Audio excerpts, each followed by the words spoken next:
D'abord, je souhaite bon retour au président Laurent Gbagbo, qui a été victime d'une situation déplorable, victime d'une injustice. Et il n'y a pas de vérité que le temps ne révèle. Donc je suis heureux qu'il ait été blanchi et qu'il retourne sain d'esprit et de corps dans son pays pour reprendre un combat là où il l'a laissé.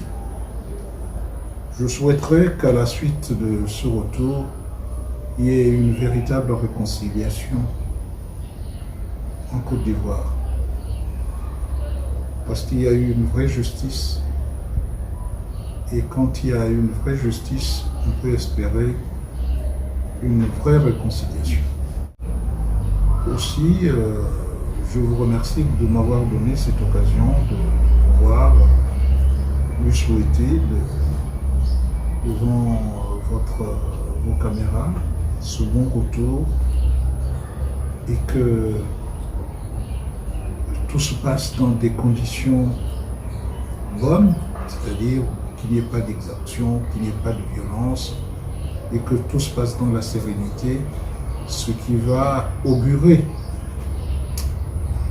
dans une bonne réconciliation entre filles et fils de la Côte d'Ivoire, ce qui va être un exemple aussi pour d'autres États et puis faire en sorte que le calme revienne dans ce beau pays.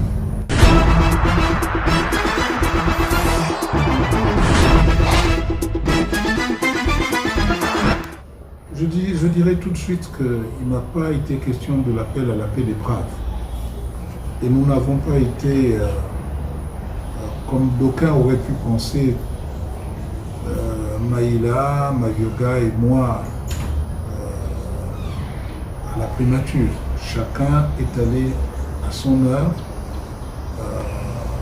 voir rencontrer le Premier ministre chef de gouvernement, moi sur les problèmes de Mékambo. Mais je n'ai pas parlé que des problèmes de Mékambo pour tenter de ramener la sérénité dans cette contrée. J'ai parlé aussi des mesures à prendre pour ce qui concerne le conflit homme-femme. J'ai parlé du mauvais état des routes où on ne circule plus et certaines voies que nous sommes en train de perdre, Bifoun Lambaréné, Minzi Koyen, Oyem Bitam, toutes ces voies qui sont comme nécrosées et où il aurait fallu tout simplement qu'on gratte et qu'on mette une nouvelle bande de roulement pour ne pas perdre ces voies. J'ai aussi parlé de la voirie d'Akanda ou de hauts cadres, de hautes personnalités et qui plus est des gens qui vivent là depuis longtemps sans voie de communication, vivent des moments difficiles dans ces quartiers et où il faut des voix. J'ai donc voulu sensibiliser Madame le Premier ministre dans ce sens. J'ai aussi parlé du financement des partis politiques. Ça fait 2015, malgré les inscriptions dans la loi de finances, le gouvernement ne donne pas aux partis politiques qui le méritent les fonds nécessaires à leur survie. Ce qui fait que c'est toujours assez pénible de constater qu'un gouvernement ne respecte pas les lois et les foule aux pieds. J'ai aussi parlé de ma caution. Comme vous le savez, il y a eu un jugement, c'est le même cas que voire sans être au même niveau, mais quand on vous accuse de quelque chose que vous n'avez pas eu à faire, c'est très pénible. Et quand il y a le jugement qui passe, vous l'avez gagné, on vous a demandé une caution de 20 millions. C'est quand même terrible. Et voyez-vous, on a l'impression qu'on est dans un pays qui marche sur la tête. Des gens qui volent, qu'on juge, à qui on donne 10 ans de prison avec sursis. Pourquoi 10 ans avec sursis?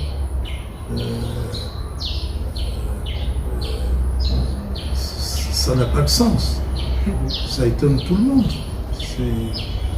On a l'impression que le Gabon se moque, la justice se moque du peuple gabonais.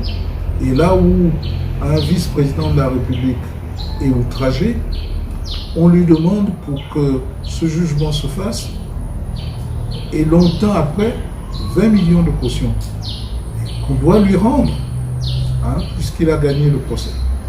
Donc, c'est cela que j'ai eu à sensibiliser le Premier ministre là-dessus. Donc, ce sont ces questions-là que je suis allé soumettre au Premier ministre, mais le problème le plus important, c'était celui de Mekambo, parce que nous avions des militants qui étaient enfermés, qu'il fallait voir ce qui se passait et inviter les plus hautes autorités à les libérer pour que l'atmosphère redevienne sereine et qu'ensuite on puisse ramener le calme dans cette contrée.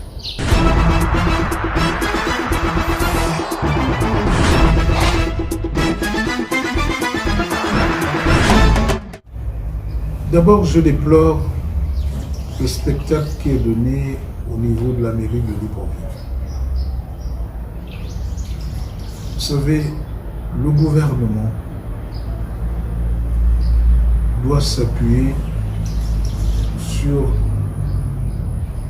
les personnes décentralisées, c'est-à-dire sur les communes, sur les conseils départementaux. Parce qu'ils sont l'émanation du peuple et sont là en appui de l'action du gouvernement qui gère les moyens de l'État. La mairie de Libreville n'y échappe pas. C'est un partenaire au développement pour le gouvernement, avec les règles pour désigner le maire. C'est l'émanation de la population. Si le maire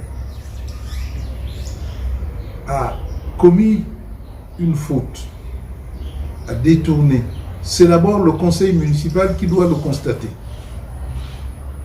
C'est le conseil municipal qui doit le dénoncer. L'autorité de tutelle, si on respecte bien les règles de fonctionnement des collectivités décentralisées, l'autorité de tutelle avertit, écrit, dénonce, mais n'appelle pas la démission du maire. Comme vous le savez, les mauvaises gens peuvent trouver prétexte à tout pour qu'il y ait le désordre. Quand on voit des gens qui ont volé, je ne justifie pas, vous allez voler 1 million, comme voler 1 milliard ou des milliards, c'est du vol. Mais il y a la présomption d'innocence. Des enquêtes doivent être menées pour expliquer que le maire a détourné de l'argent. Et ces enquêtes doivent être d'abord révélées au conseil municipal. Et c'est le conseil municipal qui doit amener le maire soit au repenti, soit à la démission. Mais Ça ne doit pas venir d'une tutelle qui tout de suite pense être au-dessus du conseil municipal. Moi, je condamne cette façon de faire, cette façon de voir, parce qu'il n'y a plus de règles. Quand dans un pays, il n'y a plus de règles, il faut faire très attention. Les gens vont profiter pour parler des problèmes d'ethnie. Aujourd'hui, on parle de fond par rapport au Miéné, par rapport à toutes les autres ethnies. C'est comme ça que commencent les guerres civiles. Et tout simplement parce que des gens n'ont pas su se mettre à leur place et interférer sur tout. Pour ce qui me concerne, que ce soit la fonction publique ou la mairie, pour ce qui concerne le personnel, il faut des organigrammes. Il faut des fiches de poste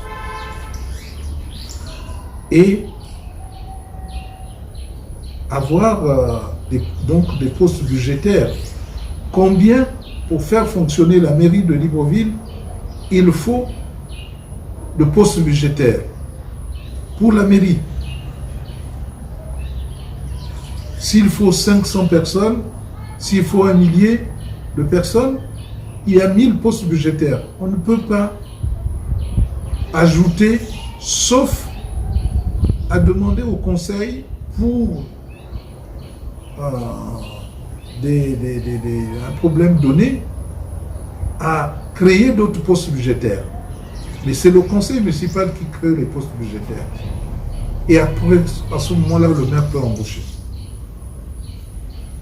Il est sûr et certain qu'à la mairie de Libreville, on est tous surpris de voir que sur une trentaine de milliards, l'essentiel passe dans les salaires. Mais ce n'est pas l'objet de la mairie de Libreville. La mairie de Libreville est là pour aider le gouvernement à s'occuper des voiries, à s'occuper des marchés, à s'occuper des crèches, des haltes garderies, à s'occuper des aires de jeu, à s'occuper, à améliorer les conditions de vie et d'existence dans une ville comme Libreville. Mais pour ce faire, c'est la description de postes, c'est le nombre de postes budgétaires évolus par le conseil à la mairie de Libreville qui donne le ton au maire pour qu'il puisse faire des embauches. Or, chaque maire arrive, embauche et finalement, lorsqu'il s'en va, il laisse l'autre assumer ce qu'il a posé comme acte et chacun se dit il va de soi que moi aussi je dois embaucher. Mais je ne sais pas si c'est ça, c'est ce cas-là qui est reproché au maire, mais je dis tout simplement il y a présomption d'innocence. On ne peut pas se permettre de faire démissionner un maire, d'ajouter à une situation délétère encore celle que connaît le pays, encore celle de la mairie de Libreville, parce que la mairie de Libreville, c'est la tête, et on sait que le poisson pourrit toujours par la tête, et s'il y a un désordre organisé, orchestré, il sera difficile de trouver des solutions.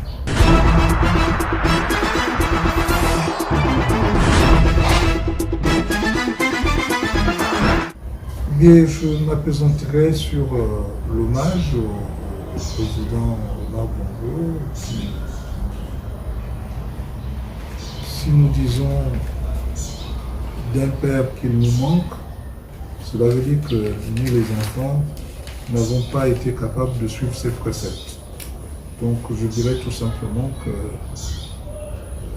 sa façon de gérer le pays, tenant compte de la tradition, puisque le Gabon est baigné à, je veux dire, 80% dans la tradition, ceux qui sont à la tête de l'État doivent en tenir compte. Parce que si vous ne connaissez pas le pays que vous dirigez, vous ne pouvez pas le diriger correctement. Et donc, suivre son exemple serait une très bonne chose. Par ailleurs, encore une fois, je souhaite un bon retour dans le calme, dans la sérénité à Laurent Gbagbo et espérer que sa sagesse puisse aider à la réconciliation dans un pays comme la Côte d'Ivoire, qui a su de temps en temps tirer son épingle du jeu et bâtir une économie à partir de son agriculture. Donc, bon retour et bonne chance à Laurent Gbagbo. Que Dieu le protège et lui donne longue vie. Et j'ose espérer qu'il se remettra au service de son pays.